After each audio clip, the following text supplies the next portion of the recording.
Mama mengusir saya dari rumah ini. Berarti Mama memaksa saya untuk menelan penghinaan. Saya juga akan bersumpah bagi saya bahwa ini yang terakhir kali saya menginjak kaki di rumah ini.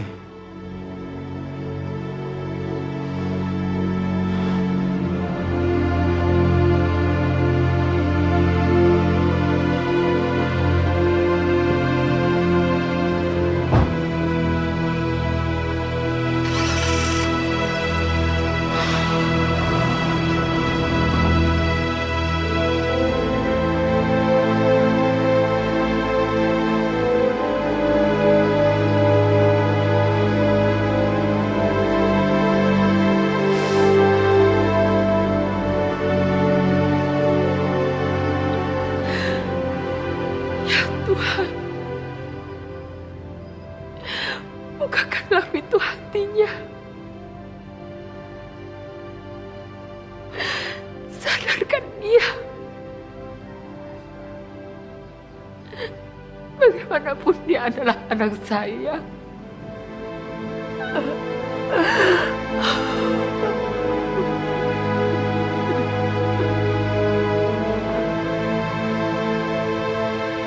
Dewi, Halo. saya punya berita yang pasti menggembirakan buat kamu. Apa? Dokter Niko gantung diri. Klinik Dokter Niko ditutup sampai waktu yang tidak ditentukan. Oh ya?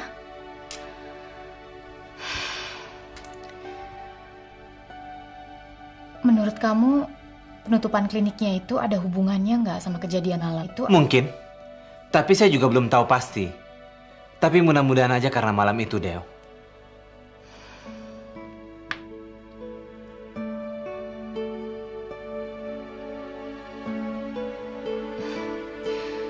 Kenapa? Kok kamu matanya jadi aneh gitu? Deo. Sekarang, saya benar-benar yakin dengan kebenaran apa yang dikatakan Opa. Emangnya opa kamu bilang apa? Sewaktu Adam kesepian di sorga, Tuhan tidak menciptakan 10 sahabat untuk menemani dia.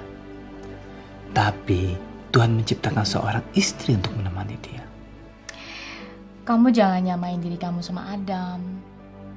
Kamu aja belum resmi jadi duda. Dan kamu menciptakan kesepian buat diri kamu sendiri. Dan Adam sama sekali belum pernah nikah sewaktu Tuhan memberikan dia istri. Tapi bicara soal kesepian, Kayaknya handphone kamu bunyi deh. udahlah gak apa-apa, biarin aja. Saya sambung ya.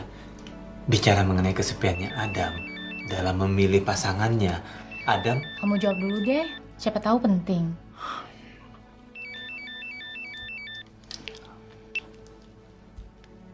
Halo?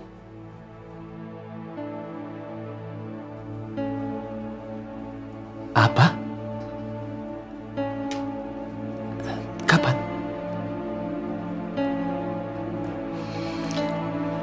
Ya, terima kasih.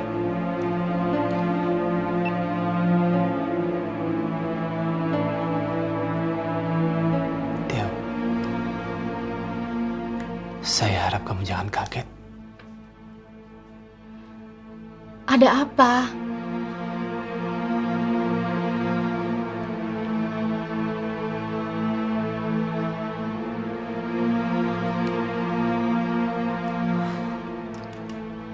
Pengacara saya bilang,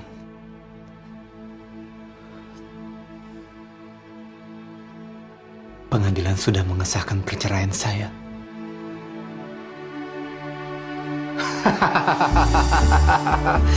Yes!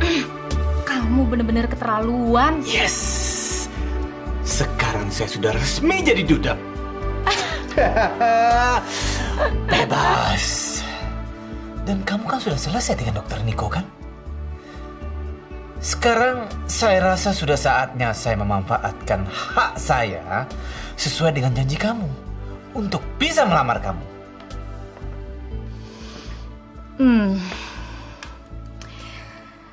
Karena kita bukan orang barat, kamu harus ngelamar saya dengan resmi. Melalui mama saya. Deo, bagaimana kalau kita mulai dulu dengan yang gak resmi? Kamu kelihatannya udah mulai gak sabaran ya. Mungkin.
Papa pernah mengatakan pada Mama bahwa orang yang menanam bibit yang terbaik selalu akan mendapatkan buah yang terbaik.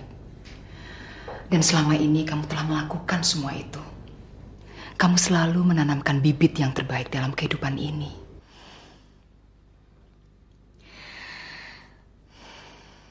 Sewaktu Dewi dalam kekecewaan, almarhum Papa sepertinya bisa membaca isi hati Dewi, Ma. Lalu Papa bilang, memiliki cinta berarti memiliki kekuatan. Karena cinta tidak bisa dikalahkan oleh apapun. Hanya jarang orang yang mau menerima kenyataan ini sebagai suatu kebenaran. Lalu sekarang kamu baru menyadari atas kebenaran yang dikatakan Papa. Malam ini, Mama merasakan kebahagiaan Mama seperti laut yang tidak memiliki pantai.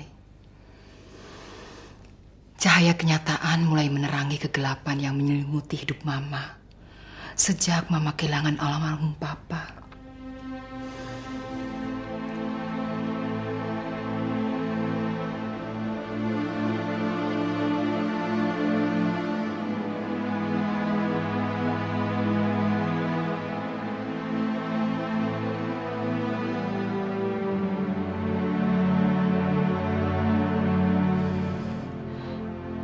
Ada apa, Dewi? Apa kamu tidak merasakan kebahagiaan yang seperti Mama rasakan? Dewi ingin membagi kebahagiaan ini dengan adik Dewi, Ma. Tidak perlu. Raja harus lepas dari panggung masa lalu kita. Selama ini dia sudah menari-nari di atas kepedihan dan penderitaan yang kita miliki. Dan sekarang haknya sudah habis atas kebahagiaan yang kita punya. Lepas dari semua itu, Ma, kita tetap memiliki kewajiban. Kita harus kasih tahu dia. Kewajiban? Untuk apa bicara kewajiban pada orang yang tidak mengerti kata-kata itu? Kamu juga jangan mengirim kartu undangan pada dia. Toh kamu menginginkan pernikahan yang diadakan secara sederhana dan jumlah undangan kita sangat terbatas. Ma, saya... Cukup! Jangan injak hak Mama untuk mengatakan tidak.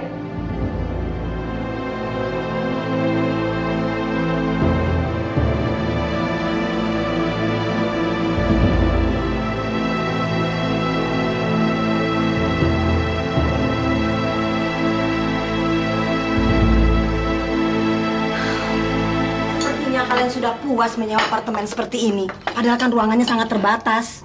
Sandra udah pernah bilang Mas sama Raja agar segera memberi rumah.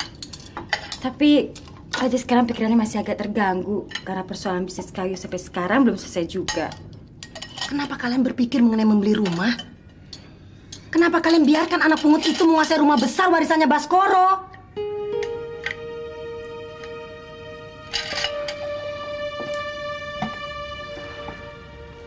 Maksud Mama, kamu bicarakan masalah ini dengan suami kamu. Ya Mah, nanti saya bicarakan. Kok tunggu nanti? Nanti dia keburu tidur.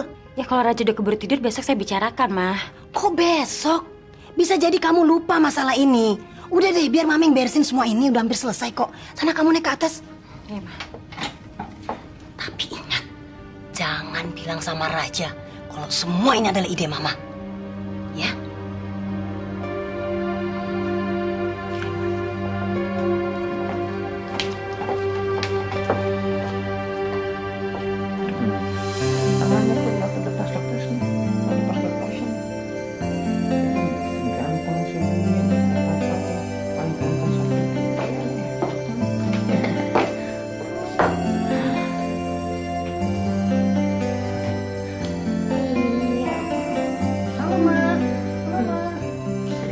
Kamu kayaknya nggak ada puas-puasnya ngeliatin Mario. Iya, saya sendiri juga bingung. Setiap detik saya selalu mikirin dia. Kalau dia bisa ngomong, saya akan telepon dia dari kantor sepanjang hari. Saya bahagia sekali melihat kamu begitu sayang sama Mario. Tapi apakah kasih sayang kamu itu seimbang dengan pikiran kamu tentang masa depan dia? Kok kamu nanya begitu sih? Terus terang, sejak Mario lahir, saya mulai berpikir tentang masa depannya. Dan semakin saya berpikir, semakin saya khawatir. Apa yang kamu khawatirkan? Perusahaan kita berjalan dengan baik. Kecuali yang menyangkut bisnis kayu itu. Tapi penghasilan kita yang begitu besar, kita habiskan untuk kesenangan kita dan untuk menyewa apartemen ini. Kita sangat sayang sama Mario. Tapi bersamaan dengan itu, apakah kita memikirkan masa depan dia? Anak kita masih bayi. Tapi kamu sudah ketakutan bayangkan masa depannya. Sekarang ini, waktu terasa seperti terbang. Rasanya baru beberapa hari yang lalu kita saling kenal. Dan sekarang, seperti tiba-tiba saja kita punya anak. Dalam era persaingan ini, kita tidak yakin perusahaan kita akan menguntungkan selamanya. Contohnya aja sekarang, kita menghadapi masalah keuangan dengan kaburnya Hendrawan. Nah, sekarang duduk poin aja. Kamu mau apa? Saya ingin kita punya rumah. Punya rumah?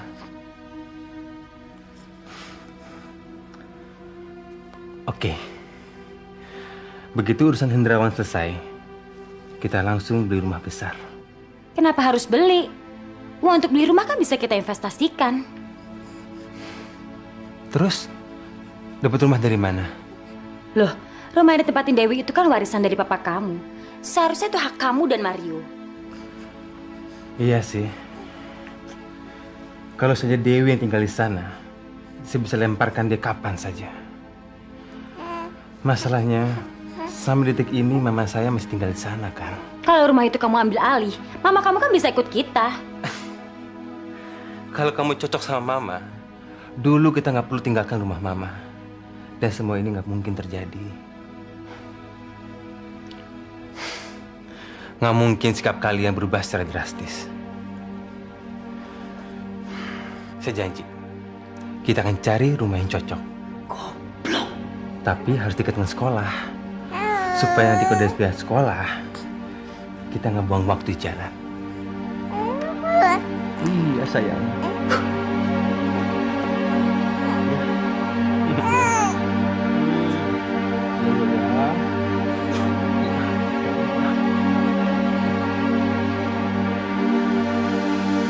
Bapak nggak praktek hari ini? Saya nggak bisa bilang apa-apa, Mas. Belakangan ini klinik sering sekali tutup.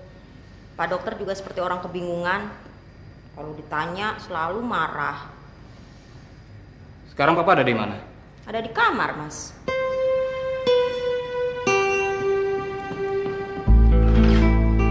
Selamat siang, Pak.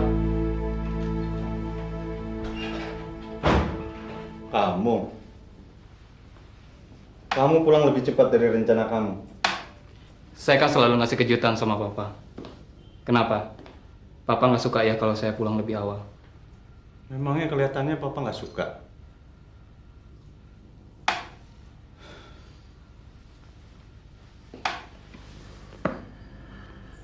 Saya tahu Papa kadang-kadang merokok. Tapi tidak pernah seperti ini, Pak. Papa cuman sedang agak banyak pikiran. Calon istri Papa menuntut macam-macam ya. Bukan itu. Pembantu bilang Papa berhari-hari tidak makan. Papa cuman tidak berselera aja. Nggak ada selera atau ada masalah yang serius, Pak. Papa punya bisnis impor peralatan untuk rumah sakit. Seorang teman Papa yang Papa percaya membawa lari uang pembelian peralatan yang sudah dipesan beberapa rumah sakit. Nama baik Papa bisa hancur. Papa bisa dituduh penipu. Papa sudah lapor polisi, Pak. Sudah.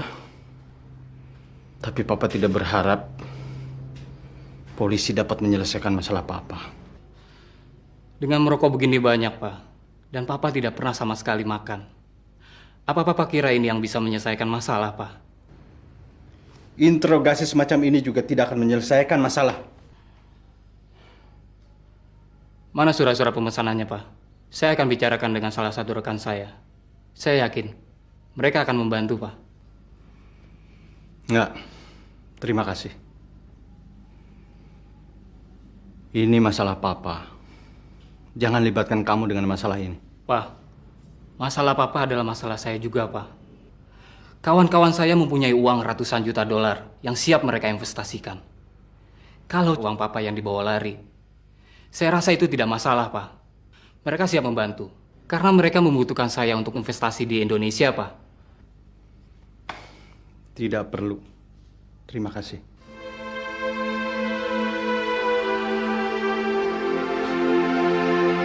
Saya kira posisi saya di sini bukan lagi sebagai tamu. Dan saya sangat senang jika Anda bisa berbicara lebih tenang. Sama seperti ketika Anda meminjam dana dari saya. Maafkan cara bicara saya tadi, Pak. Saya lagi bingung. Masalahnya sampai sekarang Pak Hendrawan menghilang. Saya turut prihatin dengan keadaan Anda. Tetapi itu bukan berarti bahwa kita harus merubah janji yang sudah kita buat di depan notaris secara bersama-sama. Jika Anda terlambat 1 minggu, Anda tetap harus membayar denda sebesar 10% dari jumlah yang Anda pinjam dari saya. Saya minta waktu, Pak. Saya mohon. Saya kira saya sudah cukup memberikan banyak waktu kepada Anda. Dan untuk kali ini mungkin saya akan hanya memberikan sedikit kelonggaran. Tetapi kalau saya sudah kembali, tidak ada tawar-menawar lagi.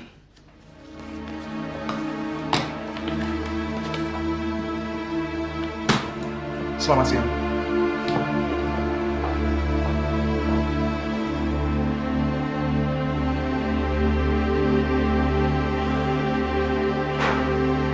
Kira, panggil Papa untuk makan ya.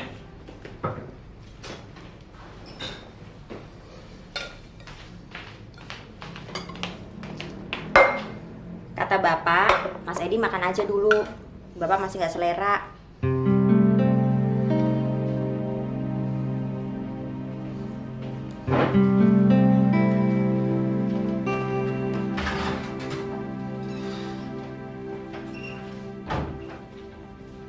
Pak, Kalau kamu kesini hanya untuk memaksa Papa makan, lebih baik tinggalkan Papa.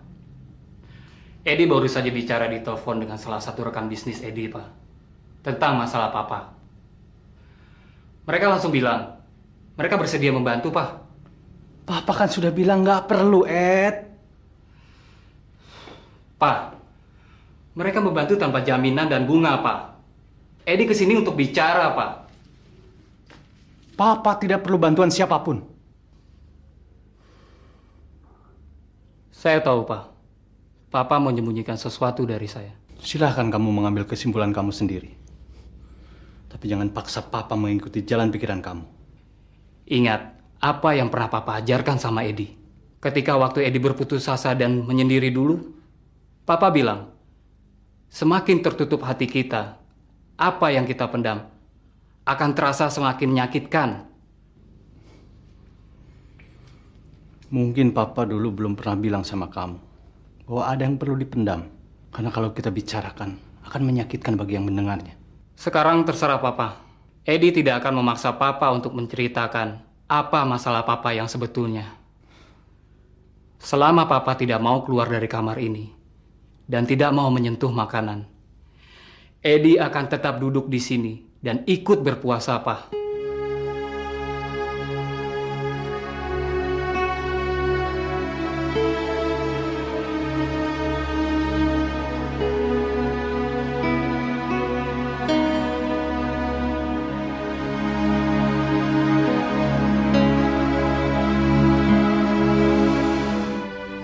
Papa bisa mengerti, Ed. Kalau kamu tidak bisa menerima hal ini.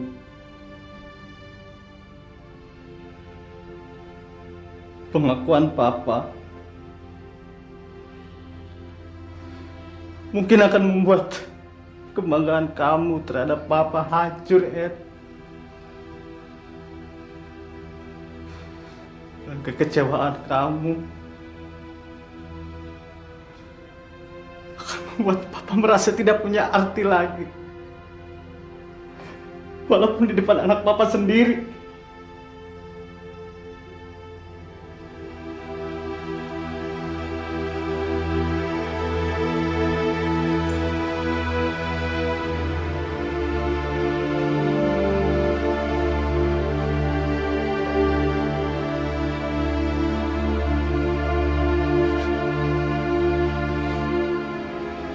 Jadi,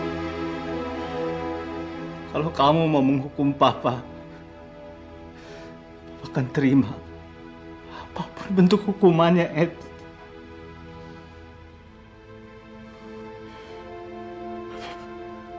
Tapi begitulah kenyataan. Dewi adalah anak Papa. Kakak kamu sendiri, Edi. Keberadaan dia tidak pernah Papa ketahui.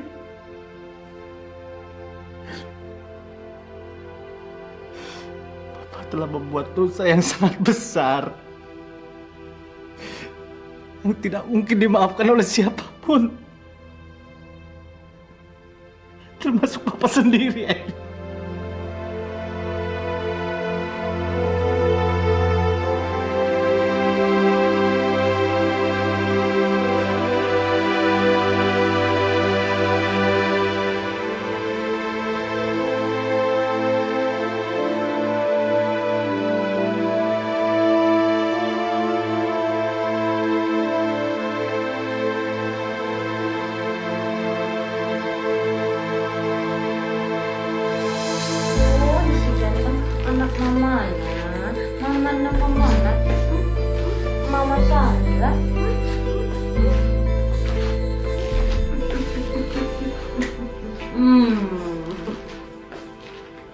Kamu ngapain sih mondar-mandir kayak gitu? Kayak orang bingung aja. Saya bukan seperti orang bingung. Emang lagi bingung. Ya tapi nggak usah mondar-mandir kayak gitu. Itu nggak akan menolong. Kamu tuh harus cari jalan keluarnya. Jalan keluar udah jelas. Duit. Mengambil kredit sebesar itu di bank udah nggak mungkin. Karena pinjaman kita di bank udah melampaui batas. Ya udah, sekarang kamu istirahat aja. Besok pagi saya akan minta tolong sama Papa. Kamu bilang apa sama Papa kamu? Papa kan udah tahu sebagian dari masalah kita. Nggak ada jeleknya kan kalau saya bilang yang sebenarnya?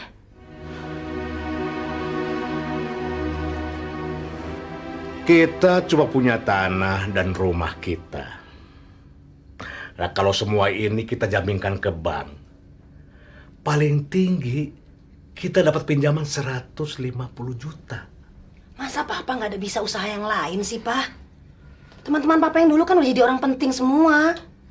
Sekarang semuanya sudah pada pensiun. Mereka kan punya duit simpenan. Loh, mana mungkin orang mau meminjamkan sekian miliar tanpa jaminan, tanpa kejelasan kapan kembali? Hah? Percuma minta tolong sama papa.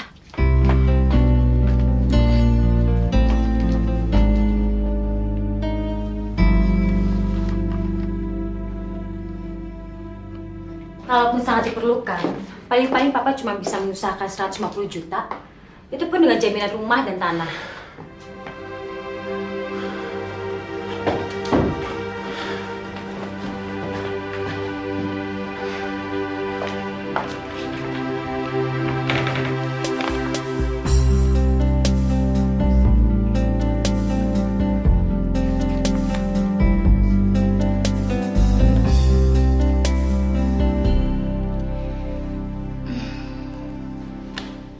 Ini gimana?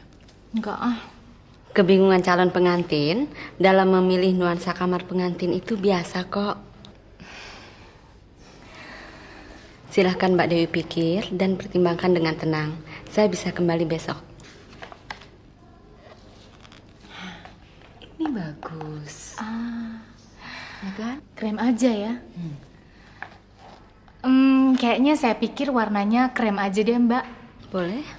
Soalnya krem kan warnanya netral dan kesannya sederhana ya. Saya kepingin pernikahannya nanti juga sederhana aja kok. Warna krem itu bisa disebut juga warna yang sederhana dan warna yang kompromi.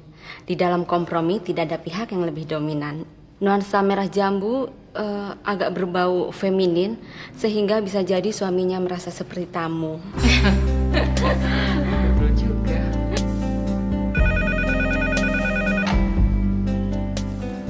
Halo. Hai. Oh, udah siap? Kapan mau diantar? Oh, oke. Oke. Bye. Arya, katanya undangannya udah siap dicetak. Tapi masih belum tahu kapan mau diantar. Gak apa-apa, toh waktunya kan masih panjang. Iya ya. Ini aja ya kayaknya paling oke.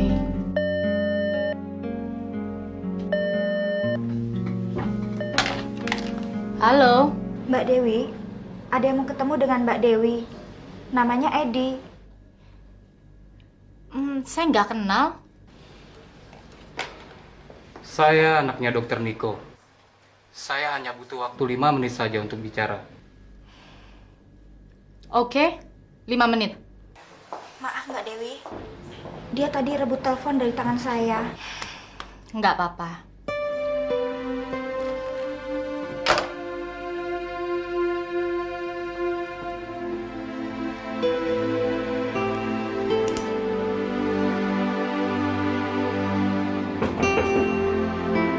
Masuk.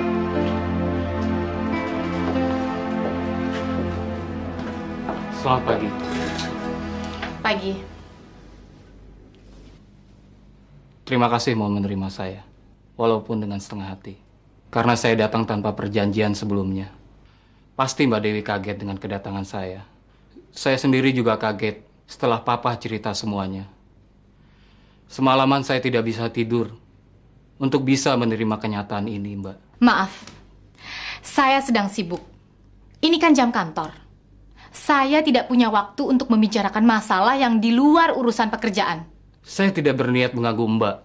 Kalau tidak terpaksa, Papa telah berbuat dosa dan kesalahan yang besar. Tapi kita tidak bisa menutup diri dari kenyataan bahwa ia adalah ayah kita, ayah Mbak dan saya. Anda jangan terlalu panjang bicara. Waktu Anda cuma 5 menit.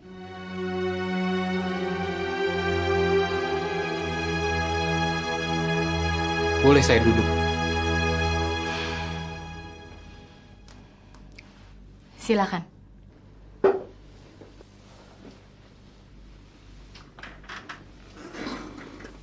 Sekarang batin Papa sangat tertekan.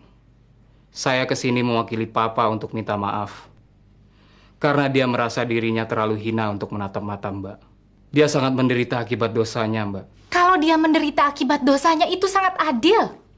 Penderitaannya tidak ada artinya dibandingkan dengan apa yang sudah dia lakukan. Dan penderitaan dia tidak ada seujung kuku apa yang sudah saya alami selama ini. Penderitaan saya sampai sekarang ini.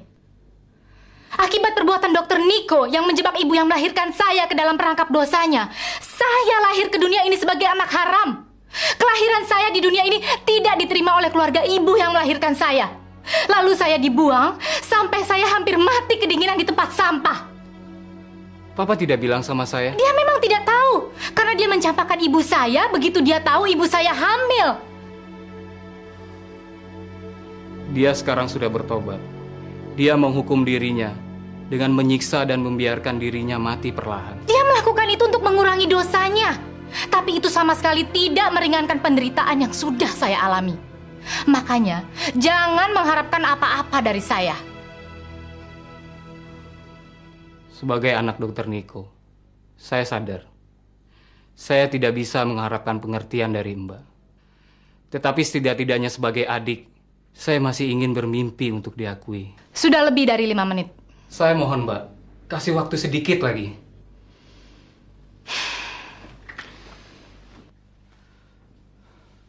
Di satu sisi batin saya terluka setelah mendengar pengakuan Papa kepada saya.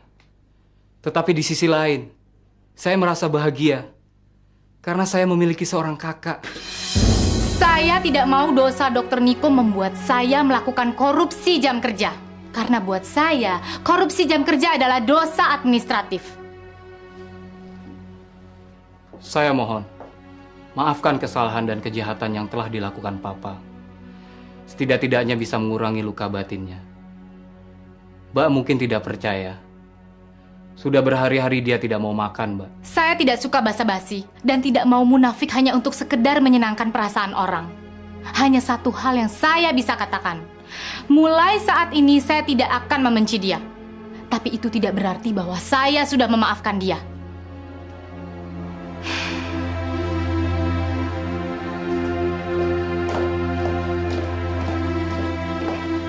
Saya rasa sudah tidak ada yang perlu dibicarakan lagi. Silakan.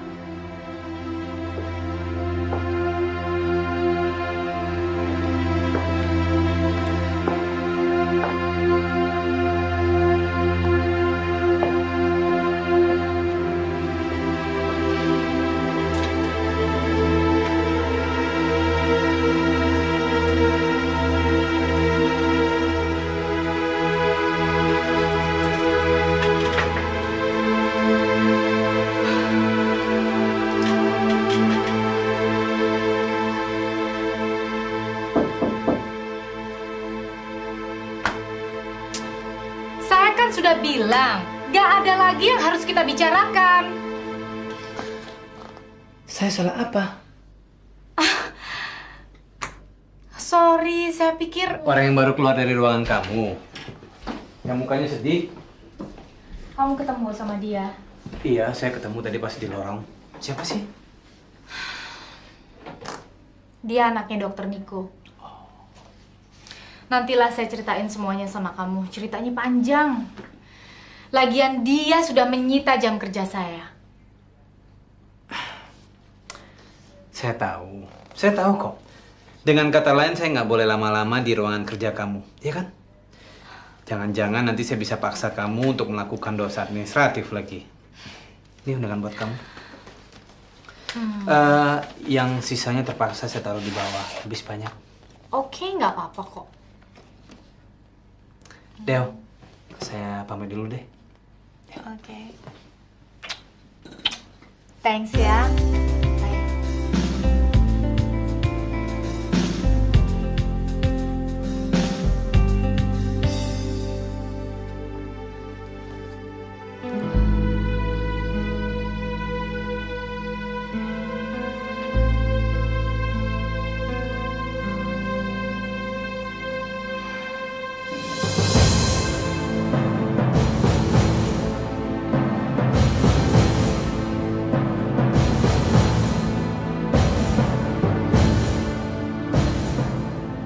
Ngapain kamu kesini? Saya mau ketemu sama Raja. Sorry, kami sedang tidak mau ketemu siapa-siapa.